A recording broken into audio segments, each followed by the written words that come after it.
প্ৰিয় শিক্ষাৰ্থী বন্ধু বান্ধৱীসকল, অসমী বিদ্যা মন্দিৰ ইউটিউব চেনেলৰ অন্য এটা নতুন ভিডিঅ'লৈ তোমালোকক স্বাগতম জনাইছোঁ। আজি আমি নৱম শ্ৰেণীৰ অসমীয়া বিষয়ৰ নৱম পাঠ ভাৰতৰ বৈচিত্ৰ্যৰ মাজত ঐক্য পাঠটিৰ প্ৰশ্ন উত্তৰসমূহ তোমালোকলৈ আগবঢ়াবলৈ ওলাইছোঁ। যিসকল ছাত্ৰ ছাত্ৰী এই পাঠৰ প্ৰশ্ন উত্তৰৰ বাবে ৰৈ আছা, তোমালোকৰ বাবে এই ভিডিঅ'টি। তেন্তে ব'লা আমাৰ ভিডিঅ'টো আৰম্ভ কৰোঁ। ১ নম্বৰ অতি চমু উত্তৰ দিয়া। ক. ঐতিহাসিক যুগত যিসকল ভাৰতীয় লোক পৰ্বতৰ গুহা বা গছৰ ধুন্দত বাস কৰিছিল তেওঁলোকক কি বোলা হৈছিল? উত্তৰ: ঐতিহাসিক যুগত যিসকল ভাৰতীয় লোক পৰ্বতৰ গুহা বা গছৰ ধুন্দত বাস কৰিছিল তেওঁলোকক আদিম অধিবাসী বোলা হৈছিল। খ. বুদ্ধদেৱৰ আচল নাম কি? উত্তৰ: বুদ্ধদেৱৰ আচল নাম সিদ্ধাৰ্থ গৌতম আৰু শাক্য সিংহ। গ. মহাভাৰত আৰু অষ্টাদশ পুৰাণৰ প্ৰণেতা কোন? উত্তৰ: মহাভাৰত আৰু অষ্টাদশ পুৰাণৰ প্ৰণেতা হ'ল ব্যাস। ঘ. কুষাণ বংশৰ শ্ৰেষ্ঠ ৰজাজনৰ নাম কি? উত্তৰ: কুষাণ বংশৰ শ্ৰেষ্ঠ ৰজাজনৰ নাম কনিষ্ক। ঙ. জৈন ধৰ্মৰ প্ৰৱৰ্তক কোন? উত্তৰ: জৈন ধৰ্মৰ প্ৰৱৰ্তক হ'ল মহাবীৰ। তেওঁৰ প্ৰকৃত নাম বৰ্ধমান। ২.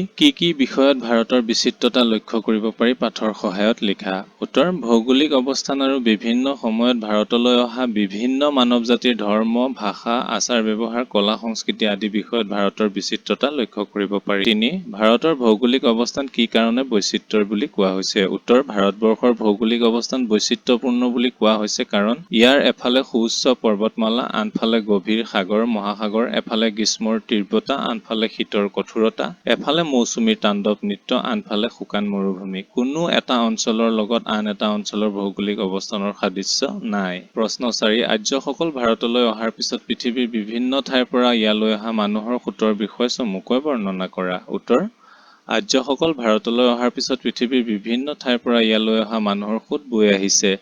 আৰ্যসকল অহাৰ অনেক কালৰ পাছত এছিয়া আৰু ইউৰোপৰ পৰা কেইবাটাও প্ৰবল পৰাক্ৰমী জাতি আহি ভাৰতবৰ্ষত ৰাজ্য স্থাপন কৰে।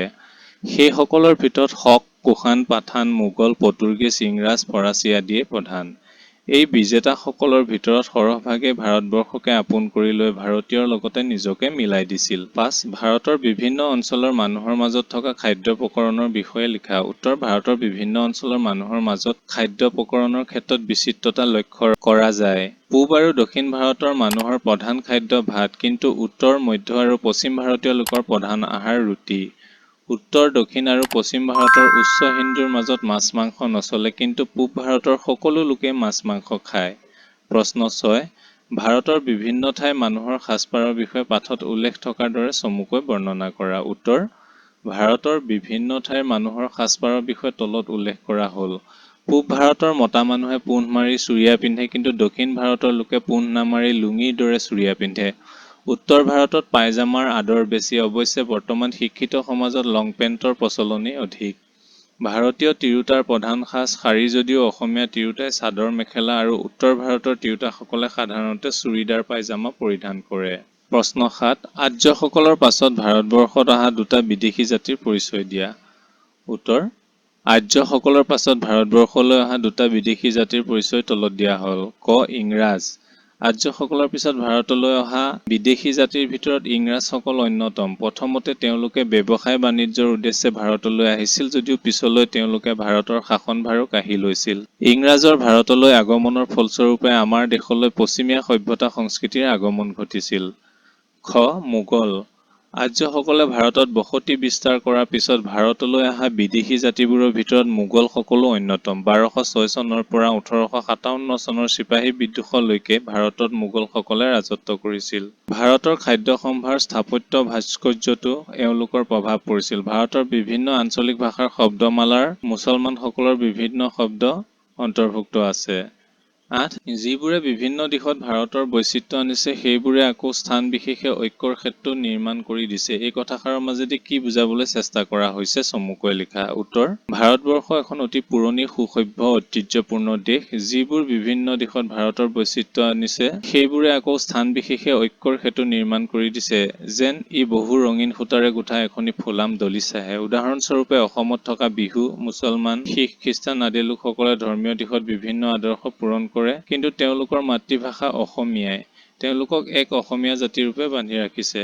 আনহাতে অসমীয়া হিন্দু এজনৰ ভাষা আৰু প্ৰচাৰ নীতি দক্ষিণ ভাৰতৰ হিন্দু এজনৰ ভাষা আৰু আচাৰ নীতিৰ মাজত বিভিন্নতা থাকিলেও ধৰ্মীয় বান্ধোনে দুয়োজনকে এক কৰি ৰাখিছে। সেয়েহে আমি ক'ব পাৰোঁ যে ভাৰতবৰ্ষ বিভিন্ন জাতি, ধৰ্ম, ভাষা, সংস্কৃতিৰ এক মিলন ক্ষেত্ৰ।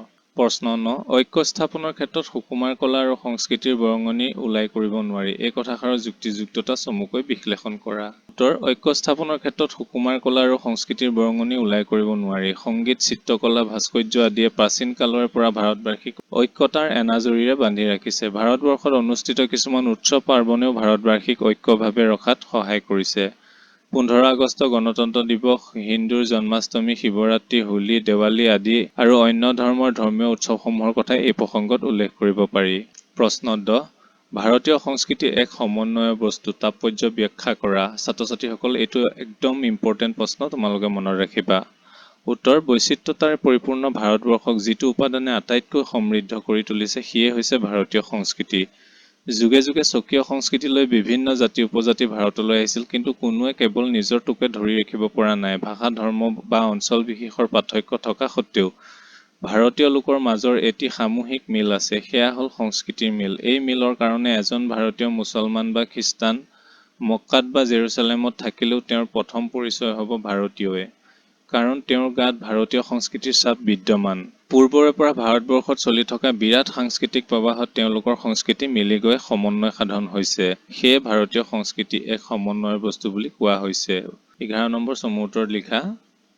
ক, কোনবোৰ লোক মংগোলীয় গোষ্ঠীৰ? উত্তৰ, নগা, বড়ো, মিচিং, কাৰ্বি, গাৰো আদি লোক মংগোলীয় গোষ্ঠীৰ। খ, সুকুমাৰ কলা কোনবিলাক? উত্তৰ, কবিতা, সংগীত, চিত্ৰবিদ্যা, স্থাপত্য আৰু ভাস্কৰ্য এই পাঁচবিধক সুকুমাৰ কলা বোলে। গ নম্বৰ, কি কি গ্ৰন্থই প্ৰাচীন কালৰে পৰা ভাৰতীয় চিন্তাধাৰা আৰু আদৰ্শৰ ক্ষেত্ৰত ঐক্যভাৱে গঢ়াত সহায় কৰিছে? উত্তৰ, ৰামায়ণ, মহাভাৰত, বেদ, উপনিষদ, ভাগৱত, গীতা আদি গ্ৰন্থই প্ৰাচীন কালৰে পৰাই ভাৰতীয় চিন্তাধাৰা আৰু আদৰ্শৰ ক্ষেত্ৰত ঐক্যভাৱে গঢ়াত সহায় কৰিছে। প্ৰশ্ন 12, কি কি পাৰ্থক্য থকা সত্ত্বেও ভাৰতীয় লোকসকলৰ মাজত এটি সামূহিক মিল আছে? উত্তৰ, ভাষাগত, ধৰ্মগত বা অঞ্চলগত পাৰ্থক্য থকা সত্ত্বেও ভাৰতীয় লোকসকলৰ মাজত এটি সামূহিক মিল আছে।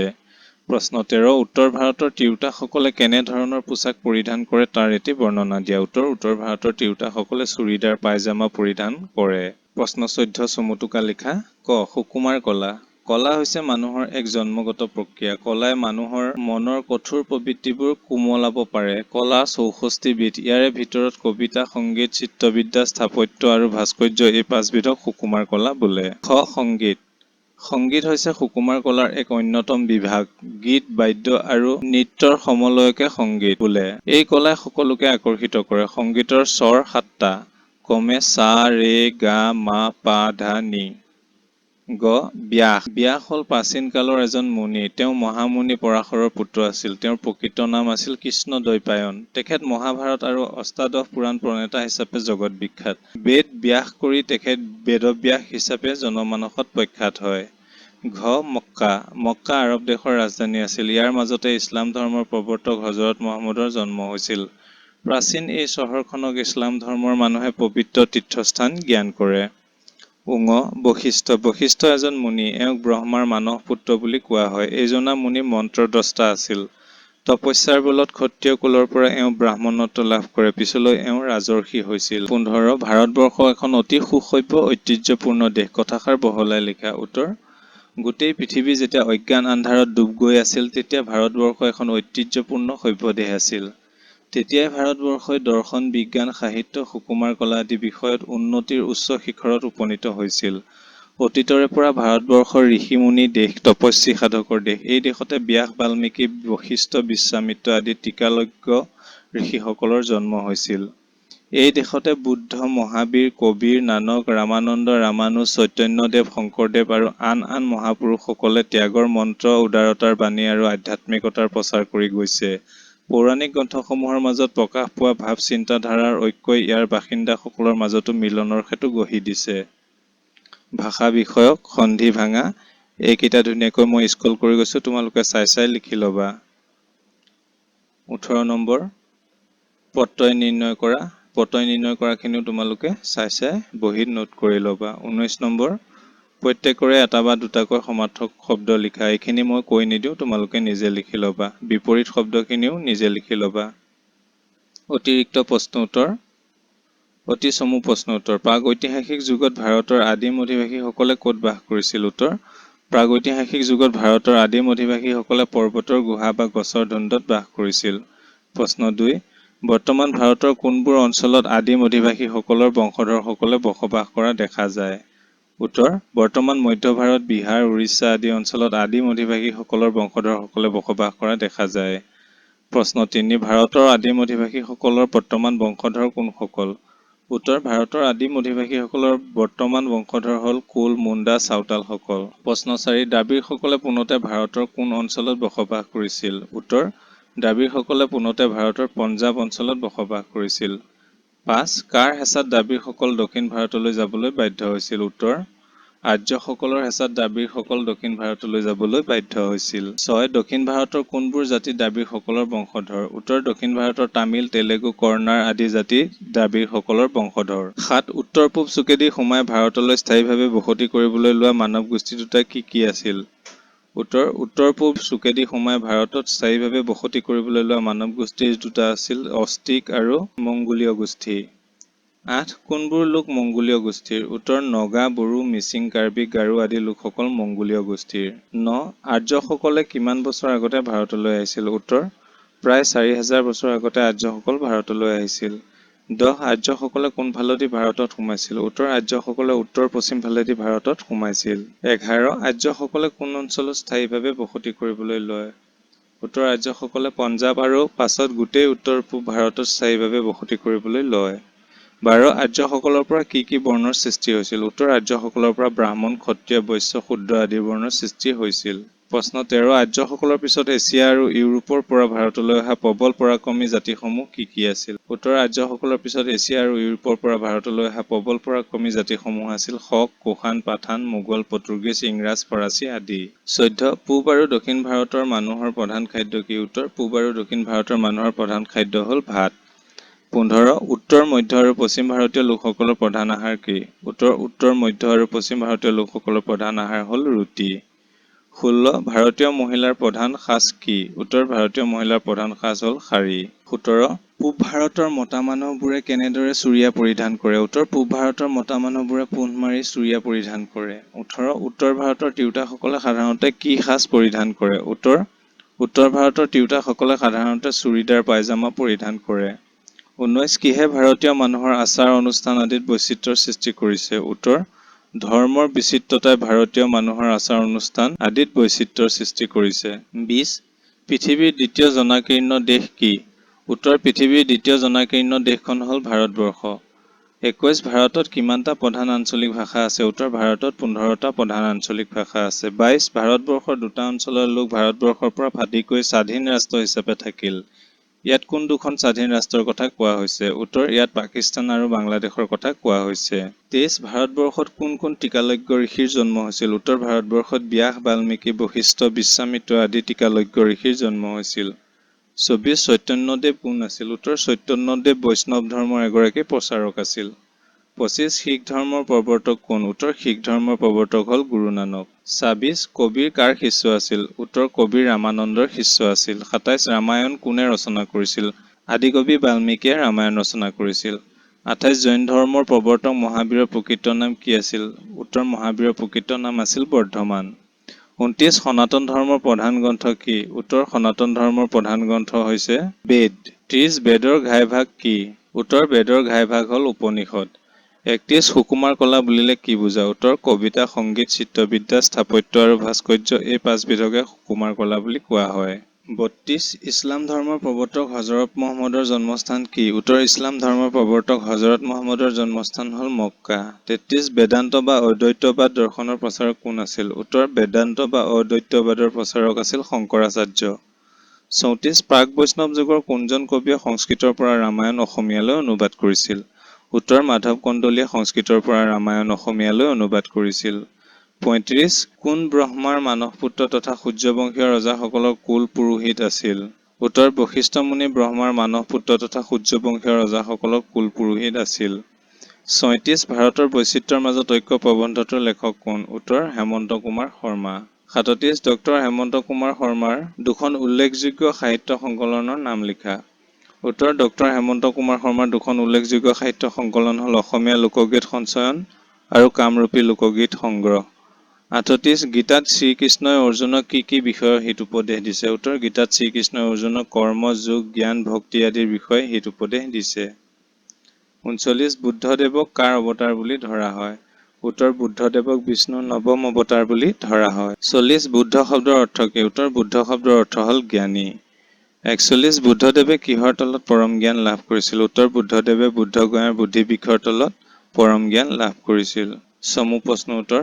এক আদিম অধিবাসী বুলিলে কাক বুজায়? এওঁলোকৰ বৰ্তমান বংশধৰসকল কোন? উত্তৰ প্ৰাগৈতিহাসিক যুগত যিসকল ভাৰতীয় লোকে পৰ্বতৰ গুহা বা গছৰ ধুন্দত বাস কৰিছিল তেওঁলোককে আদিম অধিবাসী বোলা হয়। এওঁলোকৰ বৰ্তমান বংশধৰসকল হ'ল মধ্য ভাৰত, উৰিষ্যা আদিত বাস কৰা কুল, মুণ্ডা, চাওতালসকল। প্ৰশ্ন 2 দ্ৰাবিড়সকল কোন আছিল? বৰ্তমান ভাৰতৰ কোনবোৰ লোক দ্ৰাবিড়সকলৰ বংশধৰ? উত্তৰ দ্ৰাবিড়সকল হ'ল ভাৰতবৰ্ষলৈ অহা এটি সুপ্ৰাচীন মানৱ গোষ্ঠী। তেওঁলোকে পোনতে পঞ্জাৱ অঞ্চলত বাস কৰিছিল যদিও আৰ্যসকলৰ হেঁচাত দক্ষিণ ভাৰতলৈ যাবলৈ বাধ্য হয়। দক্ষিণ ভাৰতৰ তামিল, তেলেগু, কৰ্ণাৰ আদি লোকসকল দ্ৰাবিড়সকলৰ বৰ্তমান বংশধৰ। প্ৰশ্ন 3 আৰ্যসকল কোন আছিল? তেওঁলোকৰ পৰা কি কি বৰ্ণৰ সৃষ্টি হৈছিল? উত্তৰ আৰ্যসকল হ'ল প্ৰায় 4000 বছৰ আগতে উত্তৰ-পশ্চিম ফালেদি ভাৰতত সোমোৱা এটি শক্তিশালী মানৱ গোষ্ঠী। তেওঁলোকে দ্ৰাবিড়সকলক দক্ষিণ ভাৰতলৈ খেদি প্ৰথমে পঞ্জাৱ আৰু পাছত গোটেই উত্তৰ আৰু পূব ভাৰতত স্থায়ীভাৱে বসতি কৰিবলৈ লৈছিল। আৰ্যসকলৰ পৰা ব্ৰাহ্মণ, ক্ষত্ৰিয়, বৈশ্য আৰু শূদ্ৰ বৰ্ণৰ সৃষ্টি হৈছিল। প্ৰশ্ন 4 ভাৰতবৰ্ষ এখন অতি পুৰণি সুসভ্য ঐতিহ্যপূৰ্ণ দেশ। ভাৰতবৰ্ষক কিয় এখন অতি পুৰণি সুসভ্য দেশ বুলি গণ্য কৰা হয়? উত্তৰ ভাৰতবৰ্ষক এখন অতি পুৰণি সুসভ্য ঐতিহ্যপূৰ্ণ দেশ বুলি গণ্য কৰাৰ কাৰণ হ'ল কেইবা হাজাৰ বছৰ আগতে যেতিয়া পৃথিৱীৰ বহুতো দেশ অজ্ঞান আন্ধাৰত বুৰ গৈ আছিল তেতিয়া ভাৰতবৰ্ষই দৰ্শন, বিজ্ঞান, সাহিত্য, সুকুমাৰ কলা আদি বিষয়ত উন্নতিৰ উচ্চ শিখৰত উপনীত হৈছিল। প্ৰশ্ন 5 ভাৰতবৰ্ষক বাৰেবৰণীয়া ফুলৰ এখনি মনোৰম ফুলনি বুলিব পাৰি। কথাষাৰৰ তাৎপৰ্য ব্যাখ্যা কৰা। উত্তৰ উপৰোক্ত কথাষাৰৰ তাৎপৰ্য হ'ল যে ভাৰতবৰ্ষত হিন্দু, বৌদ্ধ, জৈন, শিখ, ইছলাম, খ্ৰীষ্টান আদি বিভিন্ন ধৰ্মাৱলম্বী লোকে বসবাস কৰাৰ ফলত ধৰ্মৰ বিচিত্ৰতাই ভাৰতীয় মানুহৰ আচাৰ অনুষ্ঠানতো বিচিত্ৰতাৰ সৃষ্টি কৰিছে। ইয়াৰ উপৰি ভাৰতবাসীৰ ভাষাৰ বৈচিত্ৰ্যও মন কৰিবলগীয়া। পৃথিৱীৰ দ্বিতীয় জনাকীৰ্ণ দেশ ভাৰতবৰ্ষত অসমীয়া, বাংলা, হিন্দী, উৰিয়া আদি 15টা প্ৰধান আঞ্চলিক ভাষা আৰু কেইবাশ উপভাষা চলে। তদুপৰি ভৌগোলিক অৱস্থান বিশেষেও ভিন ভিন অঞ্চলৰ মানুহৰ সামাজিক ৰীতি-নীতি, খাদ্য, সাজপাৰ ভিন ভিন হোৱা দেখা যায়। এই সকলো ক্ষেত্ৰতে ইমানবোৰ পাৰ্থক্য থকাৰ পিছতো হাজাৰ হাজাৰ বছৰ ধৰি বিশ্বত এই বিৰাট ভূভাগ ভাৰতবৰ্ষ আৰু ইয়াৰ লোকসকল ভাৰতীয় হিচাপে পৰিচিত হৈ আহিছে। যেনেদৰে এখন ফুলনি ৰং-বিৰঙৰ আৰু নানা প্ৰজাতিৰ ফুলেৰে বাৰেবৰণীয়া হৈ পৰে ঠিক সেইদৰে বিভিন্ন ভাষা, সংস্কৃতি, জাতি, ধৰ্ম, আচাৰ-অনুষ্ঠান, সুকীয়া সুকীয়া বৈশিষ্ট্যৰে ভাৰতবৰ্ষ বাৰেবৰণীয়া হৈ পৰিছে। প্ৰশ্ন 6 কিহৰ দ্বাৰা অনুপ্ৰাণিত হৈ ভাৰতবাসীয়ে ভাষা, ধৰ্ম আৰু আঞ্চলিক পাৰ্থক্য পাহৰি আপোন ভাই-ভনীৰ দৰে মিলিজুলি থাকিবলৈ লৈছে? উত্তৰ ভাৰতবৰ্ষত ব্যাস, বাল্মীকি, বশিষ্ঠ, বিশ্বামিত্ৰ আদি টিকালজ্ঞ জন্ম হৈছিল। এই দেশতে ভগৱান বুদ্ধ, মহাবীৰ, শংকৰাচাৰ্য, ৰামানুজ, ৰামানন্দ, কবিৰ, নানক, শংকৰদেৱ আদি মহাপুৰুষসকলে ত্যাগৰ মন্ত্ৰ, উদাৰতাৰ বাণী আৰু আধ্যাত্মিক আদৰ্শ প্ৰচাৰ কৰি গৈছে। এইবোৰৰ দ্বাৰা অনুপ্ৰাণিত ভাৰতবাসীয়ে ভাষা, ধৰ্ম আৰু আঞ্চলিক পাৰ্থক্য পাহৰি আপোন ভাই-ভনীৰ দৰে মিলিজুলি থাকিবলৈ লৈছে। প্ৰশ্ন 7 ভাৰতবৰ্ষৰ বিভিন্ন দিশত থকা বৈচিত্ৰ্যসমূহে কেনেদৰে স্থান বিশেষে ঐক্যৰ সেতু নিৰ্মাণ কৰি ভাৰতক এখন বহুৰঙী সূতাৰে গঠা এখনি ফুলাম দলিচাৰ দৰে গঢ়ি তুলিছে? বুজাই লিখা। উত্তৰ ভাৰতবৰ্ষ বিভিন্ন দিশত বৈচিত্ৰ্যপূৰ্ণ এখন দেশ। কিন্তু এই সকলোবোৰ বৈচিত্ৰ্য থকাৰ পিছতো সেইবোৰে আকৌ নিজৰ মাজতে ঐক্যৰ সেতু নিৰ্মাণ কৰি ভাৰতক আৰু ভাৰতীয় লোকসকলক ঐক্যবদ্ধ কৰি তুলিছে। উদাহৰণস্বৰূপে অসমত থকা হিন্দু, মুছলমান, শিখ, খ্ৰীষ্টিয়ান আদি লোকে ধৰ্মীয় দিশত বিভিন্ন আদৰ্শ পোষণ কৰে কিন্তু তেওঁলোকৰ মাতৃভাষা অসমীয়াই তেওঁলোকক এক অসমীয়া জাতিৰূপে বান্ধি ৰাখিছে। আনহাতে অসমীয়া হিন্দু এজনৰ ভাষা আৰু আচাৰ-নীতি, দক্ষিণ ভাৰতৰ হিন্দু এজনৰ ভাষা আৰু আচাৰ-নীতিৰ মাজত বিভিন্নতা থাকিলেও ধৰ্মীয় বান্ধনে দুয়োজনকে এক কৰি ৰাখিছে। অন্যান্য ধৰ্মাৱলম্বী লোকৰ ক্ষেত্ৰতো একে কথাকে ক'ব পাৰি যে ভাৰতবৰ্ষৰ বিভিন্ন দিশত থকা বৈচিত্ৰ্যসমূহে স্থান বিশেষে ঐক্যৰ সেতু নিৰ্মাণ কৰি ভাৰতক এখন বহুৰঙী সূতাৰে গঠা ফুলাম দলিচাৰ দৰে গঢ়ি তুলিছে। প্ৰিয় ছাত্ৰ-ছাত্ৰীসকল, এই অধ্যায়টোৰ প্ৰশ্ন উত্তৰ ইমানতে সমাপ্ত হৈছে। অন্য এটি অধ্যায়ৰ প্ৰশ্ন উত্তৰলৈ শীঘ্ৰে আমি তোমালোকৰ ওচৰলৈ আহিছোঁ। তেতিয়ালৈ এই চেনেলটো ছাবস্ক্ৰাইব কৰি অন্য ভিডিঅ'সমূহৰ পৰা তোমালোকে প্ৰশ্ন উত্তৰসমূহ সংগ্ৰহ কৰিবা। ধন্যবাদ।